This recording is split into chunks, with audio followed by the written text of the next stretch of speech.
બોલો શ્રી પરમ પૂજ્ય અમરત બાપાની જય. અમરત બાપાના મેલડી માત કી હર હર.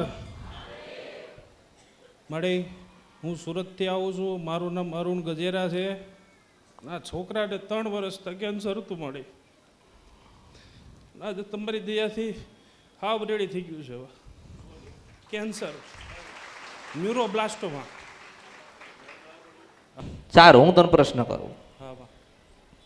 તું જવાબ દેજે, બરાબર? પછી તું મને પ્રશ્ન કરજે ને હું તને જવાબ દઈશ. હા વાહ. તારી કુળદેવી બ્રહ્માણી છે કે ખોડિયાલ છે? તું મને કે. બે છે માં, બ્રહ્માણી ને ખોડિયાર બે અમારે પૂજાય છે. જો આ વાત બન બે હ મગજમાં બે હ કોઈ ના. તું મન કે હેણ ખોડિયારમાં છે મળી. જન્મ પછી માનો કે બાળકનો જન્મ થયો હા. તો સૌથી પહેલા તમે ક્યાં લઈ ગયા હતા? મેલડીમાં પણ કોની પાસે લઈ જવાનો હોય? અમારા કુળદેવીએ લઈ જવાનું. તો શું તમે શું ભૂલ કરી? તમે યાદ કરો હેડો. ના માં ભૂલ, અમે ત્યાં ન લઈ ગયા એ અમારી ભૂલ છે. મેલડીમાના મંદિરે બાળકને લઈ ગયા પછી કરાયું શું?